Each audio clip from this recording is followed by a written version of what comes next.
Glória a Deus, aleluia. Glória a Deus. Irmãos, nós estamos recebendo nesta noite a irmã Alessandra, né? Glória a Deus. Amém? Aleluia. E a igreja fica feliz nessa noite, amém? Glória a Deus. Mais uma membra para congregar conosco. Hoje à tarde eu estava orando ao Senhor. Senhor, no departamento de varão só tem nome, Pai. Cadê a levita do Senhor? Que o Senhor ouviu minha oração e Glória a Deus. a levita dele que havia adorar e glorificar o Aleluia. nome do Senhor Jesus nesta noite. Pai, neste momento eu quero te apresentar, Senhor, a vida, Senhor, da irmã Alessandra, Senhor. Senhor, a tua palavra diz, Senhor, onde tem 2 ou 3 reunidos no teu nome, o Senhor, o guarda de Israel, se faz presente. Onde 2 ou 3, Senhor, concordar aqui na terra, também será concordado, Senhor, aí no céu.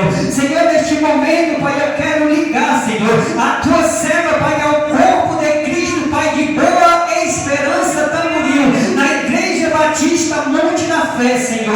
Ah, Deus de Cantalabassuri, Cantalabassuri, Anamanais, que a irmã Paula Alessandra, Senhor, continue sendo esta bênção, com esta virtude, com esta alegria, com esse amor, com esse carisma, Pai, para levar a preciosa semente, Pai, até jovens e os jovens aqui de boa esperança. A tua palavra diz que os jovens eles têm que ser adoradores por excelência, Senhor.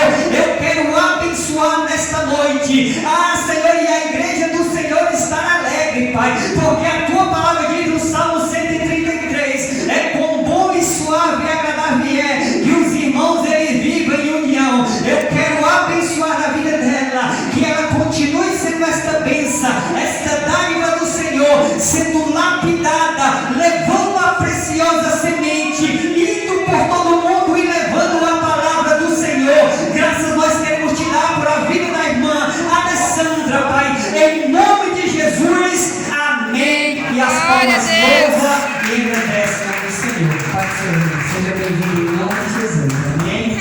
Glória a Deus, eita glória.